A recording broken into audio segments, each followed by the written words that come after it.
It's Saturday morning. ஹஸ்பண்டுக்கு coffee போடும்போது எனக்கும் சேர்த்து போட்டுட்டேன். இன்டர்மீடியன்ட் ஃபாஸ்டிங் இருக்கனால ரொம்ப நாளாக குடிக்கவே இல்ல. ஸோ எப்பயாவது தோன்றப்ப மட்டும் குடிப்பேன். ஸோ இன்றைக்கி என்னமோ குடிக்கணும் போல தோணுச்சு. அதனால காஃபி போட்டு குடிச்சாச்சு. ஸோ இன்றைக்கி ரொம்ப சிம்பிளான லஞ்ச் ரெசிபீஸ் தான். கர்ட் ரைஸ், அது கூட வந்து பொட்டேட்டோ ஃப்ரை. ஸோ ஏன் அப்படின்னா, நாங்கள் வந்து ஊருக்கு போயிடுவோம் ஈவினிங்க்கு மேலே. ஸோ அதனால் எதுக்கும் பெருசாக எதுவும் பண்ண வேணாம், பாத்திரம் அப்புறம் நிறைய சேர்ந்துச்சுன்னா அதை விளக்கிட்டு இருக்கணும் அப்படின்னு சொல்லிட்டு நான் ரொம்ப சிம்பிளாக தான் பொட்டேட்டோ ஃப்ரை பண்ணுவேன்.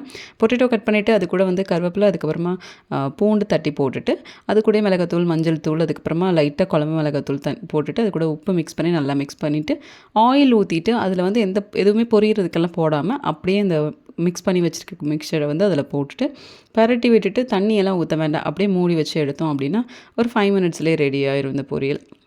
ஸோ இன்றைக்கி வந்துட்டு பிரேக்ஃபாஸ்ட் பண்ணியே ஆகணுன்ற கட்டாயம். ஏன்னா ஹஸ்பண்டுக்கு வந்து இன்றைக்கி வந்து ஸ்கூலு. நான் வந்து லஞ்சாகவே வந்து இந்த உப்புமா தான் எடுத்துப்பேன். ஸோ அதனால் இன்றைக்கி பண்ணியே ஆகணுன்றதாட்டி பண்ணியாச்சு.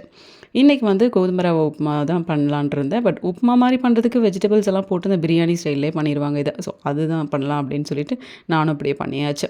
ஸோ இது கூட கேப்சிகம், அதுக்கப்புறமா அந்த கேரட், அப்புறம் க்ரீன் பீஸ் இருந்தது. ஸோ அதெல்லாம் போட்டு மிக்ஸ் பண்ணி ஒரு பிரியாணி மசாலாலாம் போட்டு ஒரு பிரியாணி ஸ்டைல்லே பண்ணியாச்சு.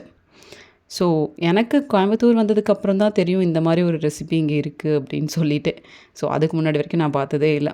பால் வந்து ஒரு 1 லிட்டருக்கு மேலே இருந்தது.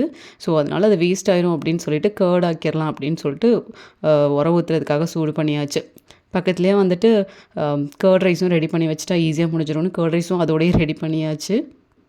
அச்சுக்கும் ஹஸ்பண்டுக்கும் லீவுன்றதாட்டி அவங்க எல்லாத்தையும் எடுத்து சாப்பிடணுன்னு எல்லாத்தையுமே பக்கத்தில் எடுத்து வச்சுட்டு தான் நான் அதுக்கப்புறம் வந்து எப்போவுமே ஸ்கூலுக்கு போவேன். அவங்களுக்கு ஸ்கூலாக இருந்து எனக்கு லீவாக இருந்தால்.